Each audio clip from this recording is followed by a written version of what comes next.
Hello, friends, and welcome back to Pain to Passion Live.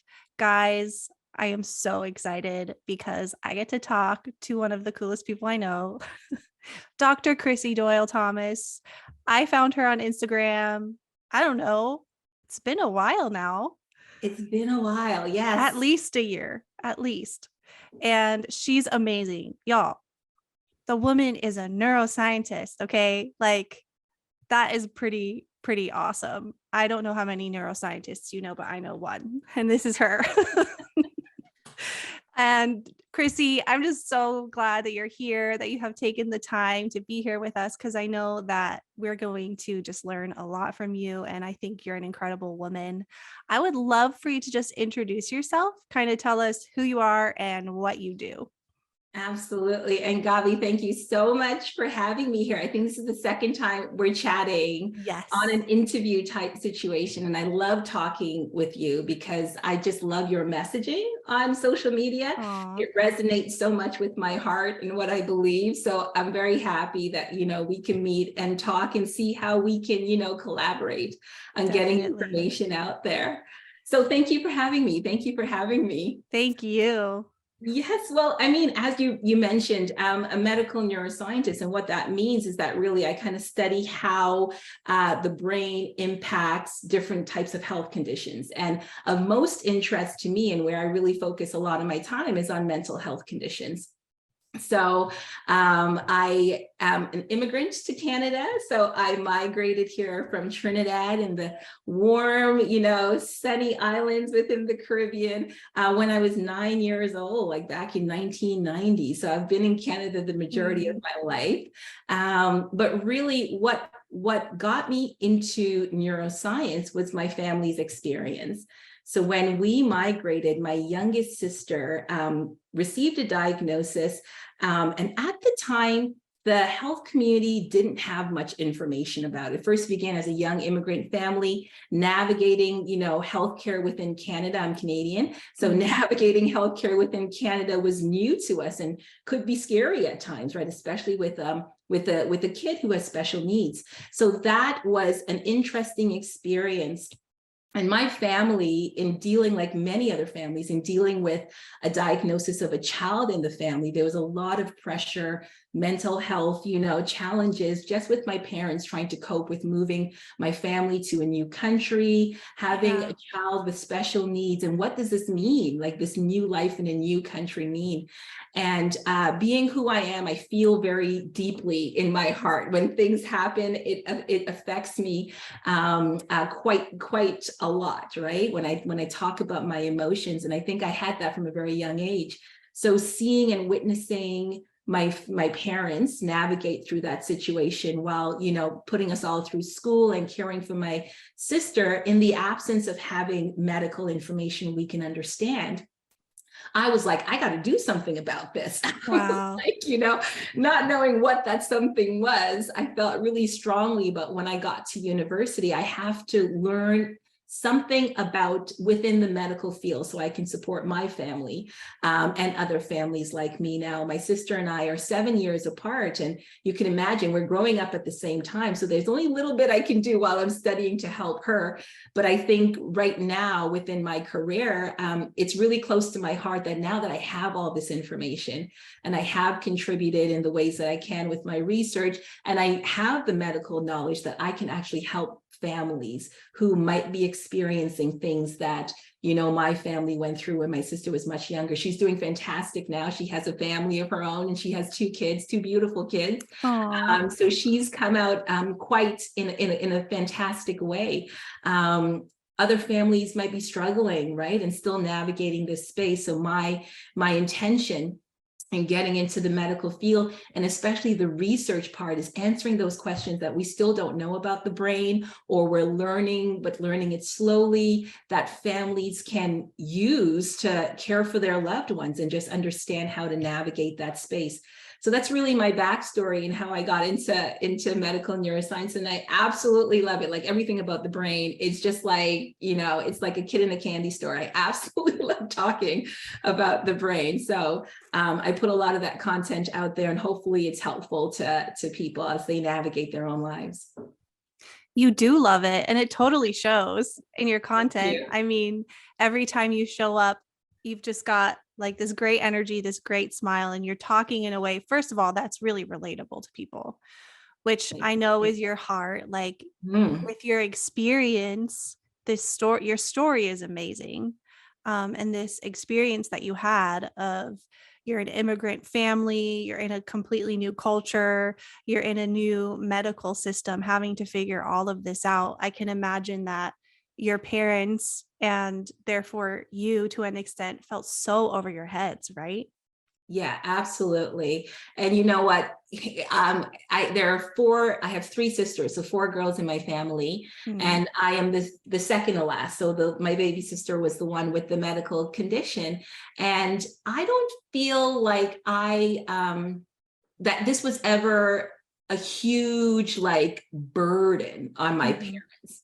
Although I understand the weight of a diagnosis and the weight of being an immigrant family, at my young age, I never fully embraced the load of all of this that they were carrying. So I absolutely, oh my goodness, I'm like getting emotional just talking about it. Like the strength of my parents Yeah. was such a powerful thing. And there's so many strong parents out there that sometimes they make this beautiful world for their kids, and their kids don't understand what they are really carrying in terms of, diagnoses or even challenges of how to put food in their family. Now, my older sisters have much a different understanding of what that experience was for my family, but they protected myself and my younger sister from a lot of that. Growing up, and as I became, older and more attuned to like emotions and stuff, it became obvious to me that that this is a lot, that families can live with when there are diagnoses within their families. And I just want to I know it's not everybody's experience, but I just want to put it out there that like I believe my parents did the best that they could at the time, and I just kind of want to honor them in that way to say, thank you for showing up in that way. And I just hope that what I can do with my career and give back to families and communities would be helpful to kind of alleviate some of that unknown, and really kind of give them some hope that, life would be okay.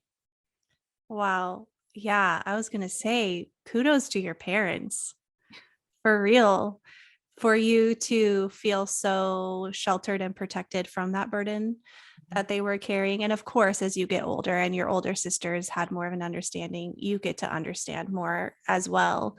But it's really interesting to me because I know there are other stories like yours out there where maybe they didn't feel as protected, which totally makes sense. It's a lot of stress. There's no judgment, right? On the different parents who have had to navigate different things. But I think it's so fascinating that you still were like, from such a young age, wanting to get into the medical field. Mhm. And I'd love to hear more about like really what was it that kind of rose up in you, because it stuck for the long haul It did. from being so young, and now here you are doing what you're doing. Can you kind of talk about that journey a little bit? Yeah, absolutely. Now, I think a lot of it was also exposure. So we spent a lot of time. So there's a hospital here in Toronto called Sick Kids Hospital, and we spent, it's of course a pediatric hospital, and with it's all the experts and specialists within Ontario. Probably Wow. they are within that institution, and we spent a lot of time there because of my younger sister, and I felt like it's a lot. Like I felt like being part of that environment, I was always like, wow, these are really smart people. like, you Mm-hmm. know, and that was intriguing to me because I like to ask questions. I like to understand how things work.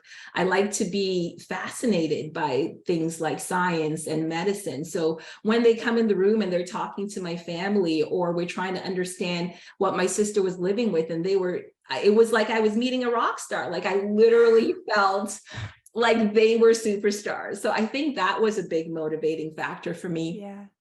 Something else that really stood out was, it's that like not many of them looked like me, so that was a gap for me, Yeah. in terms of creating a space where families feel understood culturally, that they can be seen for who they are and embraced for their differences. Right, that was Mm-hmm. a gap for me. Now they were fantastic specialists there. But again, as a young immigrant family, you question the system, you question where you fit. And we didn't have bad experiences. I just want to put that out there. There were no bad experiences with the medical professionals within my sister's care. But I'm like, well, where are the Black doctors? Like, just trying to see me in the team. And so when I was training, that was also a motivation for me. Like, as I was going through my 3 degrees, I have a bachelor's, a master's, and a PhD. None of my mentors or my professors were Black. And as I became more qualified, Black students will see me and they'll be like, a Black neuroscientist? Like, what is this? Or they would reach out to me for mentorship and such. So after I got into a space for my family, I realized that there was a community of people that were also banking on me making it, because it gave an example of a possibility of something that we hadn't seen. And that is quite, again, why am I so emotional? But that's like, it's getting to my heart, because I think representation is so important. So that was also a motivation for me to keep going, because helping my family, helping families like mine, but also allowing other young Black folks to see that there is potential out there for, occupations where we might not have seen ourselves. I'm sure there are Black neuroscientists. I'm absolutely sure there are. But growing up in Toronto, Canada, like, we didn't see many of them, right? So I appreciated that this was kind of creating a doorway for me also within my community to support young students coming up as a potential career path for them as well. Yeah, absolutely. That's a big deal. And it's so important. I'm sure that sometimes, I'm not sure, you have to tell me, but that can feel also heavy in a different way, because you're kind of leading the charge in some ways of like, I've done it, therefore you can do it, but you didn't have that for yourself. No, I don't think so. And the reason is because I feel like I appreciate contributing to my community. I do it from a place of love, and I'm going to do what I can. Right. I try, because I know that I feel so deeply for individuals. I try to inch by inch take a footing based on what I know I can commit to. So if I've committed to something, I know that I can deliver with my everything. So I create a space where hopefully it brings change, but it brings it within the limits that I'm going to give my all, and I hope that it's going to be and I feel equipped that it would be successful, right? I don't overcommit to the level like I'm trying to change the entire culture and community, and then I become overwhelmed by the mission. For sure. And I'm purposeful about doing that, because I know that there's so much that needs to be done, not only as modeling, career paths for Black youth, but also within mental health within the Black community. There's a huge stigma and about what mental health is. It's not that you're crazy. It's not that you need to be locked away because your kids have autism or ADHD or OCD. And they're there. It's not bad parenting. It's like all these kinds of things that sometimes are misunderstood. Sure. In certain cultures, right? And there are gaps, just systemic gaps within the system that creates barriers for Black youth to get mental health care. And it's huge. Like, I'm doing some projects within the community and just like looking at the data on this, it's like, this is, decades and decades of work ahead of us. But I take a perspective every time that what can I do today that I can do very well, that I can leave a footprint that either I can continue on with, or someone can take the baton after me and continue. So I keep that perspective so that I don't become overwhelmed by it all, right? And I believe that there is so much potential out there as like more professionals are coming into the space, and there are more people who are like championing mental health for within for the world, and also visibility for the Black community, that we can collectively do something really great if we just kind of look at our steps, do the best we can, and then collaborate on making the rest happen. There was so much in there. I'm like, see, I knew it. I knew talking to you is just so wonderful. And there are going to be people listening to this who are just going to be so blessed by stuff that you've already said. So thank you. Um, First of all, how you've protected your mental health, which as a neuroscientist, hopefully is something you would do. But, we all mess up in this area. And it's just really cool to see how you have become so clear on protecting your time, protecting your resources. And I imagine it can be challenging. Like, you're a doctor, you're a teacher, you're a parent, you're a daughter, you're a wife, you're like all of the things, right? So, and just showing that example to your community too, as well, of like, yes, your mental health is important and so is mine. So I'm putting these structures in place, whether they see it or not, like exactly what you're putting in place. They see you and they see your life and they see how you're doing and how you're thriving. What are some of the parameters or some of the things that help you decide what to say yes to and what to say no to?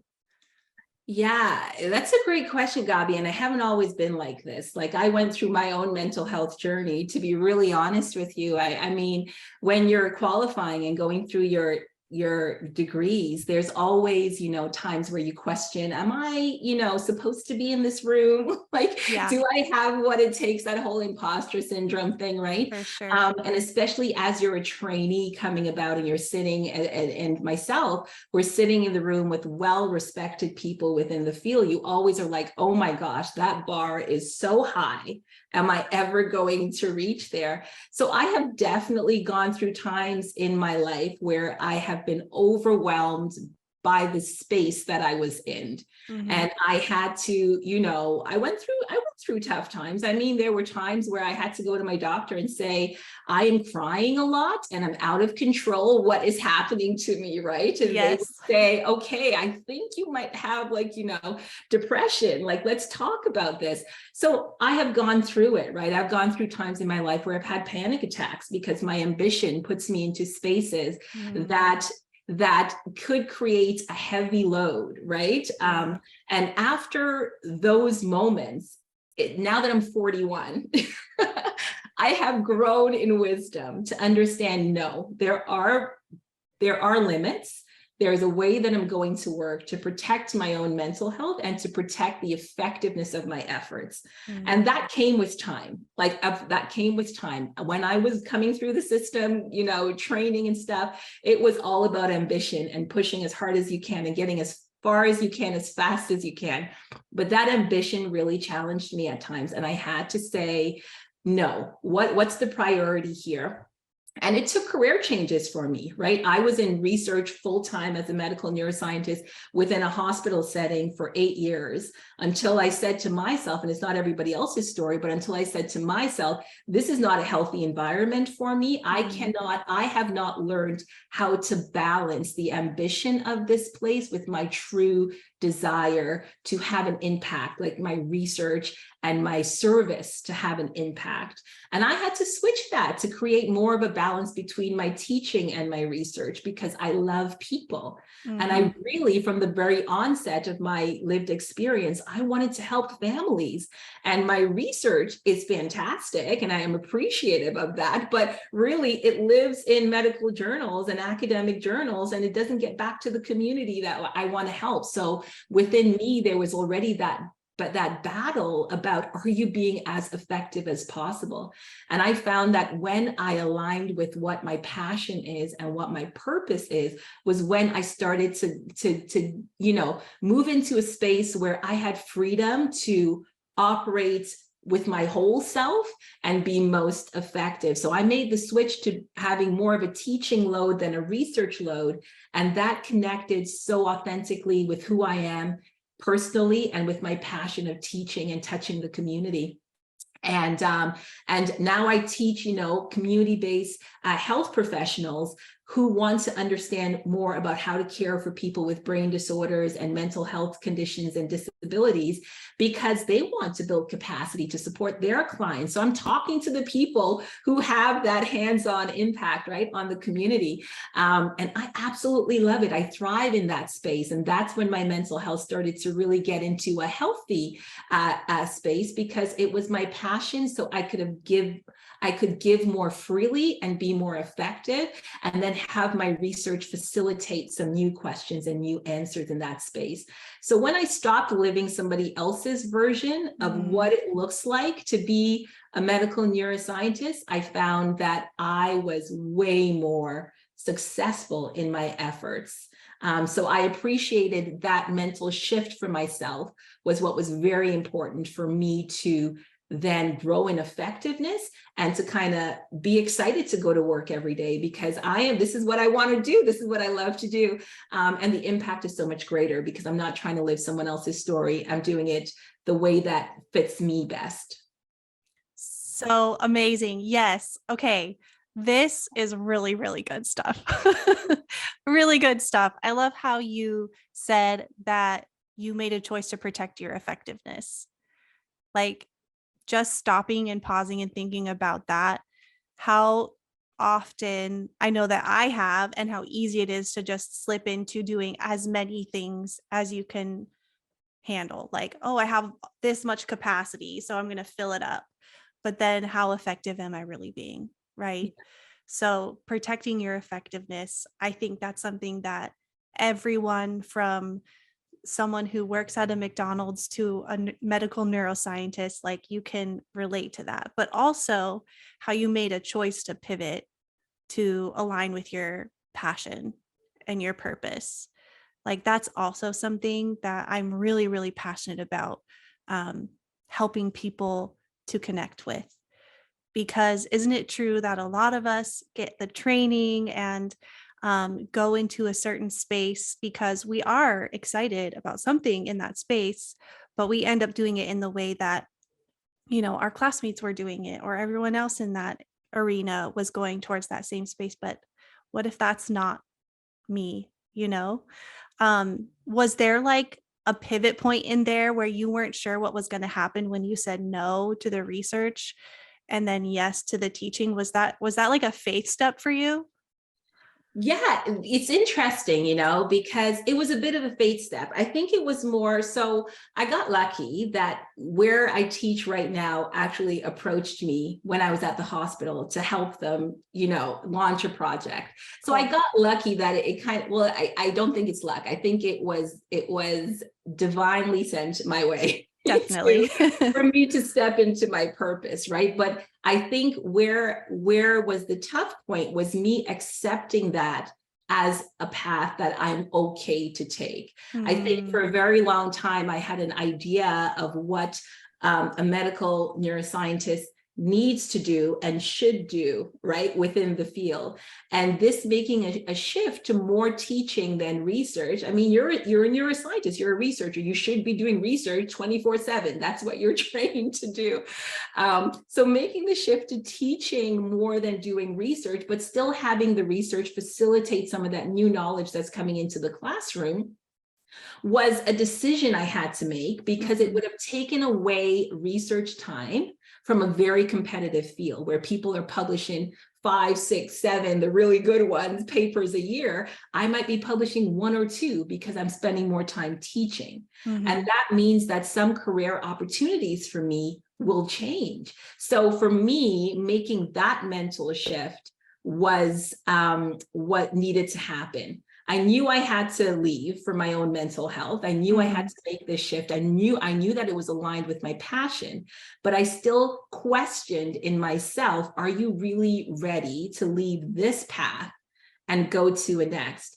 But I got to tell you, because I was convinced that teaching and being with people was more aligned to my strengths, when I made that decision, even not understanding or knowing what the outcome would be, my, again, effect and success skyrocketed because I stepped into my truth, right? And I was telling my son the other day, I was saying that, The world is only going to trust you as much as you trust yourself. You have to trust yourself. There's no one out there that is going to, that owes you trust. You know what I mean? There's no one out there that owes you any kind of faith in what your calling and what your passion is. You have to believe it for yourself and step into it wholly. And then the world sees that and they are drawn to that light. I was telling my son that, and that lesson to me came out when I made that career shift from being a clean researcher, clean in saying that I only did research, to now doing teaching and research, with teaching load being heavier than the research load. And when I stepped into my truth, when I stepped into, you know, knowing what my passion is, what I do best, that's when the world started trusting me more. And that is when a lot of doors started opening for me, and it impacted people as well. Like they were benefiting from me stepping into my truth and my calling and what I believed that I was put here to do and how I was to contribute to this space. So, you know, we just got to trust ourselves and take that step, and then the world starts to trust us, and that's okay. But yeah, that's beautiful. I think you did a reel about that too recently too, about believing in yourself. Maybe that came out of your conversation with your son. Maybe, I don't know. But I remember seeing that and thinking like, yeah. And I do think that so many of us, because there are so many opportunities to compare ourselves to other people, like we just doubt ourselves all the time. Like, is that really because she's doing that? So is this like prompting in me, is that right, or is it selfish? What is like some tips that you would give to someone who is maybe stuck in that comparison and they're having a hard time even evaluating like, what is my passion?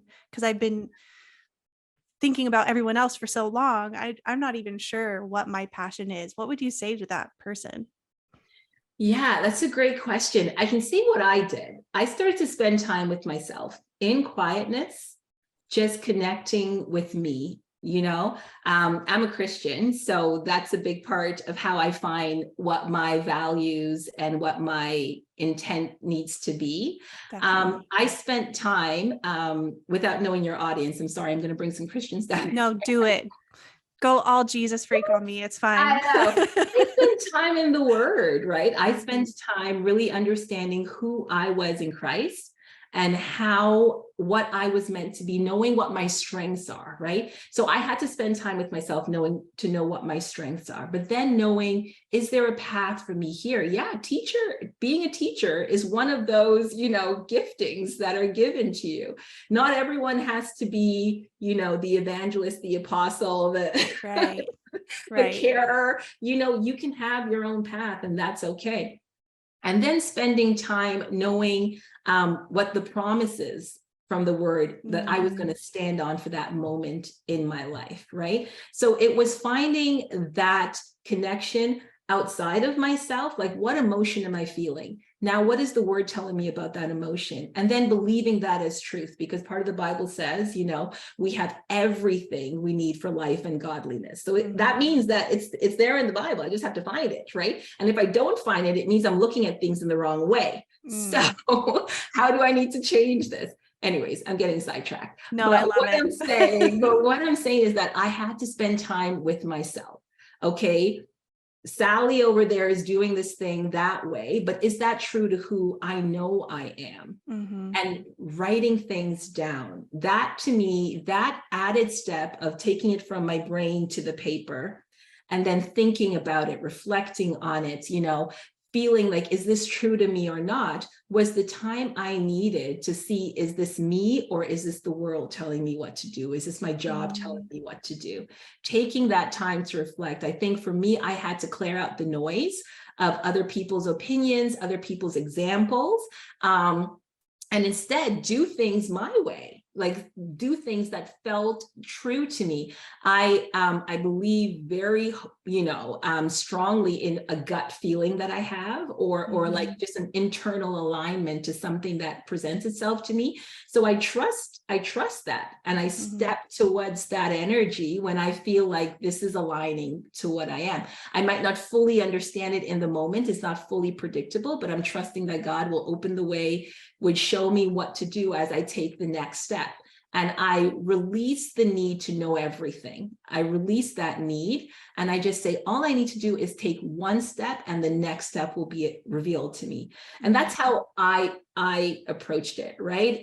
Everyone has to figure out what works for them, but my insight came from spending time with myself and spending time in the word and trusting my intuition about myself and what I can and cannot do. That's so, so good. And I would just back that up 100%. And I think what you said about like that one step of writing it down, it's interesting because I've had this conversation with multiple people recently where they're in this process, right, of trying to heal from something or become into the next version of themselves, like the person that they really want to be. But the one thing that they feel resistance against is that writing it down, which is so interesting to me, because it's true. When you write it down, it really does. I'm sure there is a neuroscientific reason for this, right? Why writing it down makes it stick more. Maybe you can tell us why. Can you tell us why? But I also want to mention, before we start talking about the neuroscience behind it, I also want to mention that in writing it down, it's not that you have a definitive path or commitment that you're writing it down. Sure. It's just an expression of how you're feeling in the moment. I have a lot of pages that I've written that my thought pattern from the first page to the 20th page has changed dramatically. It was just therapeutic for me to share how I felt in that moment without needing to solve it in that moment. It was a release, right? And I think it's like talking to a good friend that would not say a word, right? You're not asking for feedback or opinions. You just need the release out of your body to release that tension, to release whatever is creating an environment within you that is really dissonant, right? Like you just need that release. And I think that it's really therapeutic. It's therapeutic just writing things down, whether it makes sense or not, whether it sets direction or not. It helps you to declutter your mind. And that's important. That's important to just get it down. The neuroscience behind it. You know what? I feel like therapy, there is value in releasing energy from your body, right? And your cells feel that. Like when you have things that are toying, the brain does not like to be in a state of dissonance. So when there are things that are kind of warring with itself in your thoughts, it creates a very physical reaction in your body because the brain is part of the body. It's all connected. It doesn't only control your behavior, it also controls your thoughts.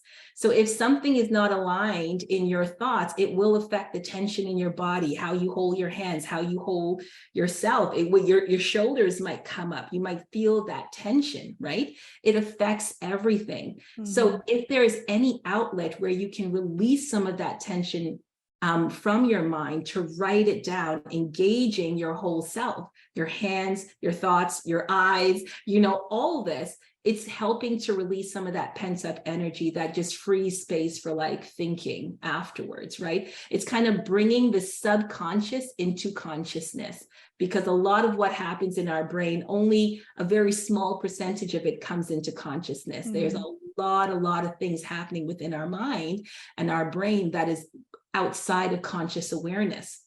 So taking time to release that out of the body, bring some of that subconscious thoughts and stuff into conscious awareness. So you have more information to act on, to mobilize a plan. So it becomes effective. It becomes effective when you release it. Yes, and amen to all of that. It's absolutely true. I mean, I've experienced it time and time again, and I love how you explained it that way, because that releasing and bringing to consciousness, all of that is so much more powerful than we realize until we actually start doing it, because it does bring so much clarity, right? And it brings relief like you said, it can bring relief, not just to your mind, but to your whole body, getting that energy out. So thank you for that. You're just so cool. I mean, I've thought Oh, of Kathy. probably 15 different questions now to ask you, but I know we're running short on time.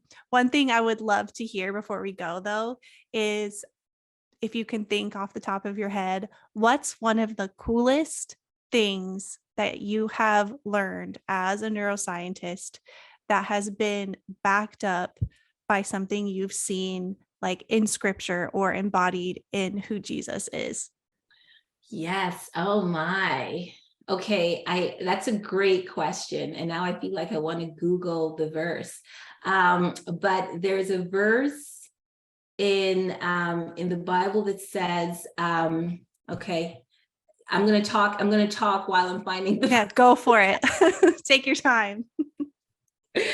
um so the interesting thing, and I'm just gonna do this verse and then I'm gonna talk about another verse. I think this verse to Christians makes sense, right? It's not going to make sense to everyone until they have that experience of God and who God can be in their life.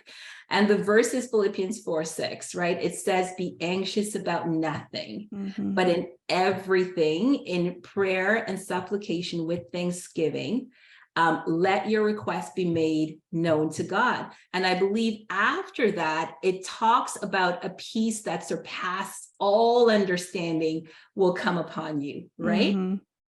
And I have lived that verse. Like I have lived that passage took me through my training, took me through my depression bout, took me through my my panic attacks, because it talks about, you know, putting it on God. Like, you don't be anxious, but in every situation, not some, not in the ones you can't handle, not in the ones that are overwhelming you today, in everything, right? Give it to God in prayer. Tell him what you need in petition, then thank him for it.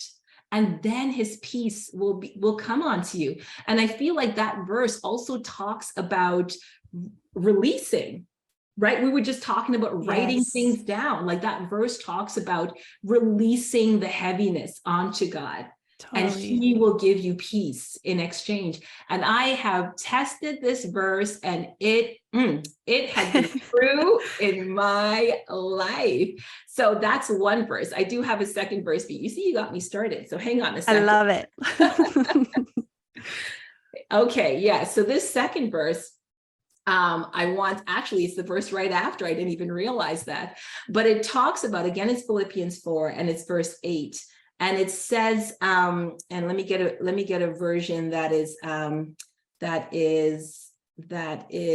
okay. The New Living version is the one I'm going to talk to you. And again, it's Philippians 4 verse 8. And it says, brothers, keep your minds thinking about whatever is true, whatever is respected, whatever is right, whatever is pure, whatever is loved, whatever is well thought of. If anything is good and worth giving thanks for, think on these things. Now, this verse tells me that there are things that are untrue, that are not respectable, that are not right, that are not pure, that are not lovely, right? And are not worth thinking of. So this is that verse to me that talks about, you know, when therapists tell us that not all thoughts are true. I'm sorry, not all thoughts are true. This is that verse that says, yes, we have some thoughts that aren't true. You have to choose to think about the true ones, the pure ones, the lovely ones, the ones that bring fulfillment to you. If there's anything good or praiseworthy, that's what you think about. We have to choose our thoughts. We have to challenge those untrue thoughts. And that is where freedom comes. So those are the two verses that I would like to leave. And those both verses can be found in the Philippians 4. My favorite by far. They have taken me through countless situations in my life. And I challenge people with those verses, right? To kind of think about what they're saying and how it applies to their life, because it's worked for me. It might have a different meaning or a different resonance for different people, and that's okay. That's the living aspect of the Bible. That's the livingness of it, right? But those have been really powerful in me, just getting my thoughts right and also releasing anxious desires and anxious thoughts and giving it to God and trusting that he would give me his peace in return. I am so happy right now.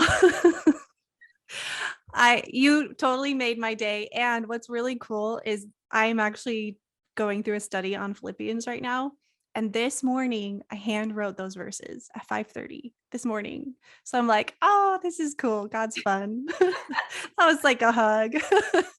So that was amazing. So thank you. Thank you for sharing. And you are a beautiful human. I'm just so grateful that we've connected and that we got to chat today. I know that our listeners are going to love hearing this. You've given us so many gold nuggets today. So thank you for your time. I'd love to just allow you to say anything you'd like to say before I let you go. Just if there's anything left on your heart that you'd like to share. Well, Gabi, thank you for having me. Like, I always have to thank you for this, right? Because I tell you that I'm in awe of yourself and others who do podcasts to get words of encouragement out there. I really am like, you guys are the cool kids, and I'm always happy.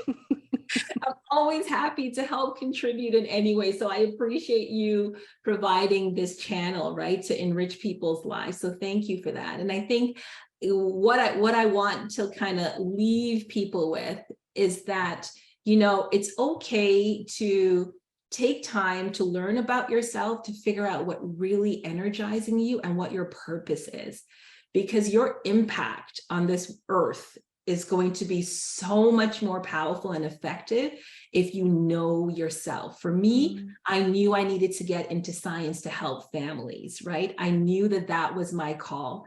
And when I embraced the truth of what my purpose was, is how I can be effective. Your purpose is something different, Gabi. And as you walk in it, your impact will continue to be so amazing. But that's because you have a gift and you're giving that gift. So I just want to challenge everyone, you know, spend time with yourself, figure out what your gifting is, and then throw yourself into it. And it shouldn't be something that drains you. It should be something that excites you, right? But taking time to declutter from the noise, from what other people are doing, even if they're in the same space, you know, don't worry about that. You figure out, what do I have to give? What's in my hand, you know, and then see how that can be a blessing to someone else. So I just want to leave that with your audience, and thank you for having me. Oh my goodness, such an honor, such a pleasure every time. Thank you for everything that you've given us today. I think you're fabulous, and I'm sure we'll chat soon. Thank you. Have an amazing day. Bye. Bye.